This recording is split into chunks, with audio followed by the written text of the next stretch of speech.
A Câmara de Ribeirão decide hoje se aprova ou veta as finanças da prefeita Darcy Vera. O Tribunal de Contas do Estado emitiu parecer contrário aos balancetes dos anos de 2012 e 2013. Dentre as irregularidades apontadas e consideradas graves, está a aquisição de despesas que não poderiam ser pagas pela chefe do Executivo. Gaste menos do que ganhe. Conceito bastante simples nas regras para lidar com dinheiro e não se endividar. Medida básica que não foi adotada pela Prefeitura de Ribeirão Preto e é, segundo o Tribunal de Contas do Estado, um erro grave da administração. Foi por essas e outras que o órgão reprovou as contas da gestão de Darcy Vera, referentes a 2012 e 2013, e que agora cabe à Câmara analisar. São quase 50 irregularidades que contribuíram para a atual situação de crise financeira do município. O julgamento de contas ele não pode ser visto como apenas mais um guichê pelo qual passam as contas da Prefeitura. Não é uma mera fase burocrática, uma etapa, bater carimbo. É um julgamento, efetivamente. Então, ele deve levar em conta todos os elementos trazidos, principalmente os apontados pelo órgão técnico. De acordo com o tribunal, desde 2009 a administração não arrecadou o quanto previa na lei orçamentária anual. O déficit foi de quase 170 milhões de reais. O órgão já havia rejeitado o balanço referente a 2010 por problemas com pagamentos de precatórios e incompatibilidade de gastos. Ignorar as recomendações do Tribunal de Contas pode ser um ingrediente, talvez decisivo, na crise financeira pela qual passa o município. A Câmara deve decidir se aprova ou rejeita as finanças da Prefeitura na sessão de terça-feira. Pelo menos é essa a expectativa. A presidência tentou notificar a chefe do Executivo por 2 vezes e só conseguiu na terceira tentativa. Darcy poderá comparecer ou mandar um representante para apresentar justificativas. Há 2 meses, nada é votado no Legislativo, porque tudo depende da análise das contas. Outro empecilho era a ausência dos vereadores afastados durante a Operação Sevandija. Mas com a convocação dos suplentes, a Casa de Leis volta a ter o número necessário de parlamentares para o quórum das votações. Nós estamos falando de 2012, 2013.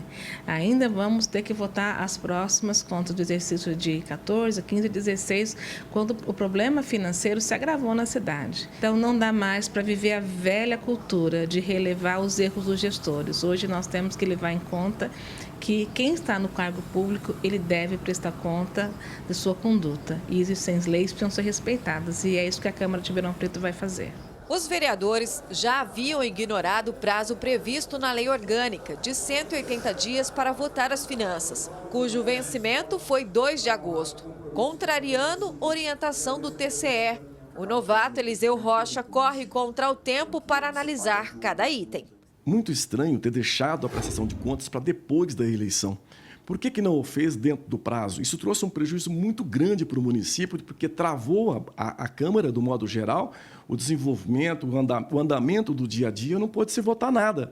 Com certeza existia acordo político, sim. Maraca, que também assumiu a cadeira na semana passada, se sente pressionado, porque nunca houve na história de Ribeirão um prefeito que teve as contas rejeitadas pela Câmara, mas afirma que deve agir com responsabilidade. Eu encontrei alguns problemas aqui e a gente vai tentar ver dentro dos autos se existe resposta para esses problemas, né? Existe também a possibilidade de defesa durante a votação, antes da votação. Então, esse juízo de valor tem que ser analisado até o último momento, mas existem alguns problemas que precisam ser sanados. Recém-chegados na casa, Luciano Mega e Francés Júnior falam que a decisão é difícil e, por isso, querem analisar os pontos técnicos antes de se manifestarem politicamente. Eu acho que difícil será a aprovação pelo quórum. Então, a expectativa é, assim, não a minha, dos colegas, né, de reprovação.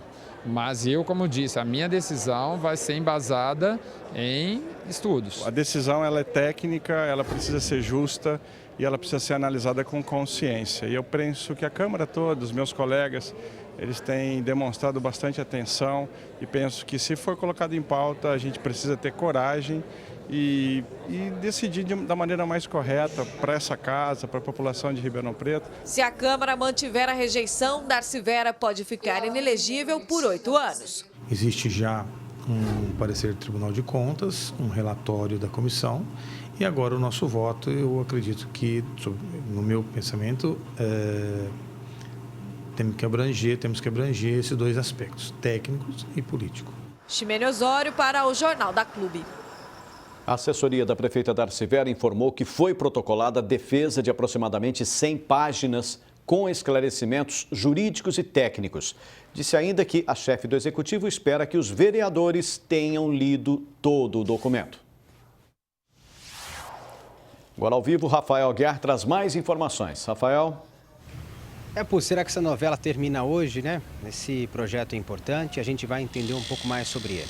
Para falar mais sobre esse assunto, eu converso agora com o advogado Wilson Rogério Estevão. Doutor, a decisão da Câmara hoje pode colocar ordem jurídica e política na cidade. Boa tarde para o senhor. Boa tarde, Rafael. Boa tarde, Pulse. Creio que sim. Tudo se espera que hoje os senhores vereadores que lá estão e aqueles que forem empossados, os suplentes que forem empossados, hoje façam a votação e ponham a Câmara para que possa novamente voltar a votar seus projetos. Doutor, tudo leva a crer que as contas serão reprovadas. Se isso acontecer, o que deve acontecer com a prefeita municipal? Sim, tudo leva a crer que as contas serão reprovadas.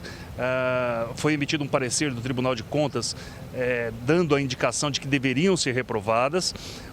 Foi feito um parecer da Comissão de Finanças da Casa, dando pela aprovação das contas. Então, quem quiser rejeitar as contas tem que votar contra esse parecer, teria que votar não hoje, né? E a dona prefeita municipal, assim que tiver elas rejeitadas, está automaticamente impedida de disputar cargos públicos por 8 anos. Além disso, ela pode ser responsabilizada em seus bens por algum desvio, dependendo da qualificação que for colocada, e inclusive criminalmente. Doutor, a população precisa ficar atenta nessa votação?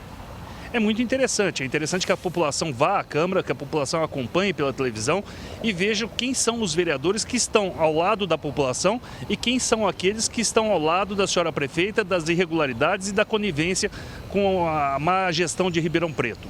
A decisão de hoje na Câmara é definitiva e soberana? Tudo leva a crer que a senhora prefeita vai tentar algum recurso judicial ainda, mas o Supremo Tribunal Federal já decidiu que a decisão das câmaras de vereadores nas contas do Poder Executivo são soberanas. Então, crê-se que isso não vai ser mexido. Esse dia vai ficar marcado para a história de Ribeirão Preto? Esse dia deve ficar marcado e os dias que se antecederam a ele serem esquecidos, porque uma gestão temerária, uma gestão com vários problemas, uma gestão que inclusive desembolsou aí GAECO, Polícia Federal, apontaram a senhora prefeita como chefe de quadrilha, quer dizer, é uma coisa temerária, uma coisa muito feia para a cidade de Ribeirão Preto.